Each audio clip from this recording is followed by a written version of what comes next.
विभूति पाद। पहले पाद में योग का स्वरूप उत्तमाधिकारी के लिए, दूसरे में उसके साधन मध्यमाधिकारी के लिए वर्णन करके अब तीसरे में उसका फल विभूतियां अश्रद्धालु को श्रद्धा पूर्वक उसमें प्रवृत्त करने के लिए दिखाते हैं। साधन पाद में योग के 5 बहिरंग साधन यम, नियम, आसन, प्राणायाम, प्रत्याहार बतलाए थे। इस पाद में उसके अंतरंग धारणा, ध्यान, समाधि का निरूपण करते हैं। इन तीनों को मिलाकर संयम कहा जाता है। इनका विनियोग इस पाद में बताई हुई विभूतियों के साथ है, इसी कारण इसको इस पाद में वर्णन किया है। देश बंधश चित्तस्य धारणा। शब्दार्थ: देश बराबर देश विशेष में, बंधः बराबर बांधना, चित्तस्य बराबर चित्त का, धारणा बराबर धारणा कहलाता है। अन्वयार्थ: चित्त का वृत्ति मात्र से किसी स्थान विशेष में बांधना धारणा कहलाता है। व्याख्या: चित्त बाहर के विषयों को इंद्रियों द्वारा वृत्ति मात्र से ग्रहण करता है। ध्यानावस्था में जब प्रत्याहार द्वारा इंद्रियां अंतर्मुख हो जाती है, तब भी वह अपने ध्येय विषय को वृत्ति मात्र से ही ग्रहण करता है। वह वृत्ति ध्येय के विषय के तदाकार होकर स्थिर रूप से भासने लगती है, अर्थात स्थिर रूप से उसके स्वरूप को प्रकाशित करने लगती है। देश: जिस स्थान पर वृत्ति को ठहराया जाए वह नाभि, हृदय कमल, नासिका का अग्रभाग, भ्रकुटी, ब्रह्मरंध्र आदि आध्यात्मिक देश रूप विषय हो, अथवा चंद्र, ध्रुव आदि कोई बाह्य देश रूप विषय हो, इसी को ध्येय कहते हैं, अर्थात जिसमें ध्यान लगाया जाए।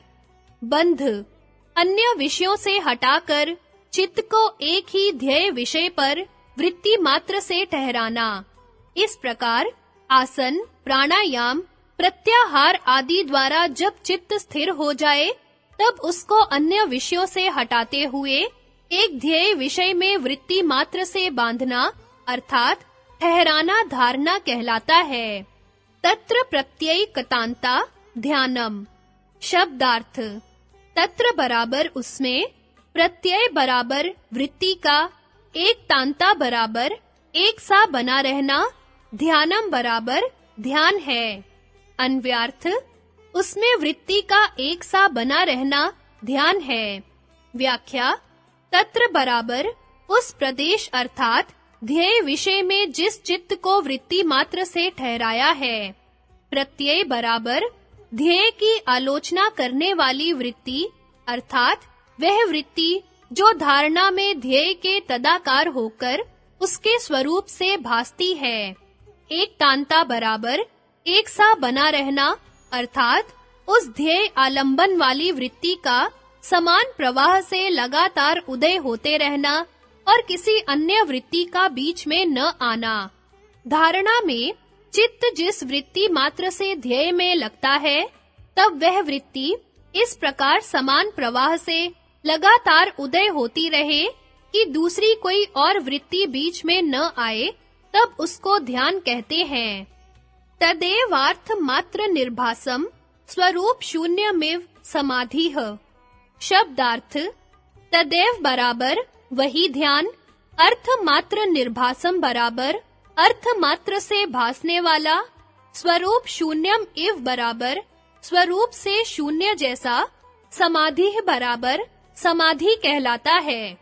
अन्वयार्थ: वह ध्यान ही समाधि कहलाता है जब उसमें केवल ध्येय अर्थ मात्र से भासता है और उसका स्वरूप शून्य जैसा हो जाता है। व्याख्या: पूर्वोक्त ध्येय विषयक ध्यान ही अभ्यास के बल से जब अपने ध्यानाकार रूप से रहित जैसा होकर केवल ध्येय स्वरूप मात्र से अवस्थित होकर प्रकाशित होने लगे, तब वह समाधि कहलाता है। ध्यानावस्था में जो ध्येय आलंबन वाली वृत्ति समान प्रवाह से उदय होती रहती है, वह ध्यात्र, ध्यान और ध्येय तीनों से मिश्रित रहती है। जितना ध्यान बढ़ता जाता है, उतनी ही उस वृत्ति में ध्येय स्वरूपाकारता बढ़ती जाती है और ध्यात्र तथा ध्यान उसके प्रकाशन करने में अपने स्वरूप से शून्य जैसे होते जाते हैं। जब ध्यान इतना प्रबल हो जाए कि ध्यात्र और ध्यान अपने स्वरूप से सर्वथा शून्य जैसे होकर ध्येय स्वरूप मात्र से भासने लगे और ध्येय का स्वरूप ध्यात्र और ध्यान से अभिन्न होकर ध्येयाकार वृत्ति में संपूर्णता से भासने लगे, तो ध्यान की इस अवस्था को समाधि कहते हैं। अर्थ मात्र निर्भासम में मात्र पद से यह बात बतलाई है कि ध्यान में ध्येय का भान होता है, ध्येय मात्र का नहीं। किंतु समाधि में ध्यान ध्येय मात्र से भासता है और इस शंका को मिटाने के लिए कि ध्यान के अधीन ही ध्येय का भान होता है, समाधि में यदि ध्यान स्वरूप से शून्य हो जाता है, तो ध्येय का भान किस प्रकार हो सकता है? इव पद दिया है, अर्थात समाधि की अवस्था में ध्यान का सर्वथा अभाव नहीं होता, किंतु ध्येय से अभिन्न रूप होकर भासने के कारण स्वरूप से शून्य जैसा हो जाता है। श्री भोज महाराज समाधि का अर्थ इस प्रकार करते हैं, सम्यगाधियत एकाग्री क्रियते विक्षेप अनपरिहृत्य मनो यत्र स समाधिः, जिसमें मन विक्षेपों को हटाकर यथार्थता से धारण किया जाता है, अर्थात एकाग्र किया जाता है, वह समाधि है। विशेष वक्तव्य। योग के अंतिम 3 अंगों धारणा, ध्यान और समाधि में समाधि अंगी है और धारणा, ध्यान उसके अंग हैं। जब किसी विषय में चित्त को ठहराया जाता है, तब चित्त की वह विषयाकार वृत्ति त्रिपुटी सहित होती है। 3 आकारों के समाहार अर्थात इकट्ठे होने का नाम त्रिपुटी है। वह त्रिपुटी ध्यात्र, ध्यान और ध्येय रूप है। ध्यात्र ध्यान करने वाला आत्मा से प्रकाशित चित्त है। चित्त की वह वृत्ति जिसके द्वारा विषय का ध्यान होता है, ध्यान है और ध्यान का विषय ध्येय है। धारणा। जब तक त्रिपुटी से भान होने वाली इस विषयाकार वृत्ति का समान प्रवाह से बहना आरंभ न हो, किंतु व्यवधान सहित विच्छिन्न हो, अर्थात इस वृत्ति के बीच-बीच अन्य वृत्तियां भी आती रहे, तब तक वह धारणा कहलाएगी। ध्यान। जब यह त्रिपुटी से भान होने वाली विषयाकार वृत्ति व्यवधान रहित हो जाए, अर्थात अन्य विजातीय वृत्तियां बीच-बीच में न आए, किंतु सदृश वृत्तियों का प्रवाह बना रहे, तब वह ध्यान कहलाता है। समाधि।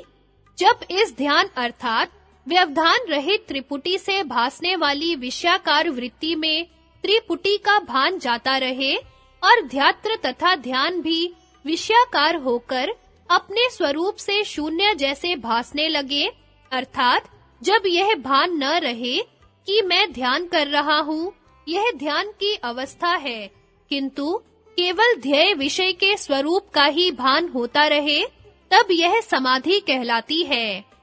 शब्दार्थ ज्ञान विकल्पै संकीर्णा सवितर्का समाप्तिः।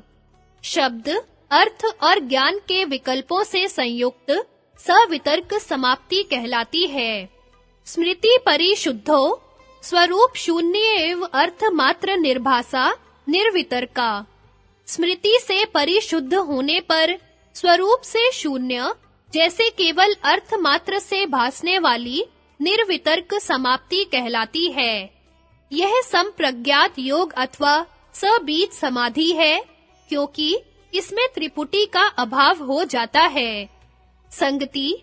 पूर्वोक्त धारणादि तीनों योगांगों का एक शब्द से व्यवहार करने के लिए अपने शास्त्र में पारिभाषिकी संज्ञा करने को यह सूत्र है। त्रयम् एकत्र संयमः। शब्दार्थ।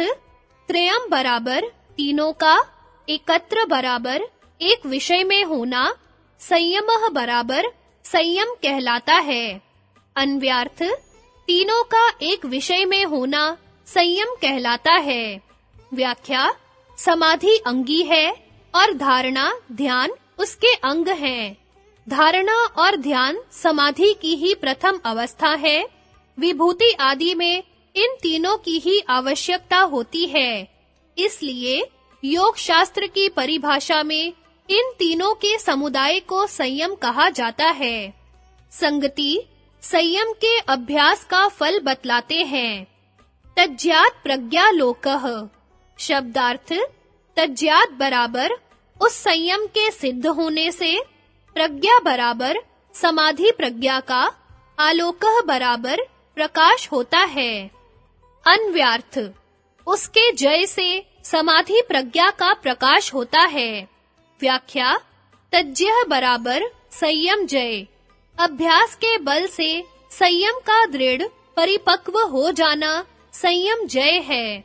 प्रज्ञालोक अन्य विजातीय प्रत्ययों के अभाव पूर्वक केवल ध्येय विषयक शुद्ध सात्विक प्रवाह रूप से बुद्धि का स्थिर होना प्रज्ञालोक है। जब संयम अर्थात धारणा, ध्यान, समाधि को एक विषय पर ऊपर बतलाए हुए प्रकार से लगाने का अभ्यास परिपक्व हो जाए, तब समाधि प्रज्ञा उत्पन्न होती है, जिससे ध्येय का ज्ञान यथार्थ रूप से होने लगता है और अनेक प्रकार की विभूतियां सिद्ध होने लगती हैं। संगति संयम का उपयोग।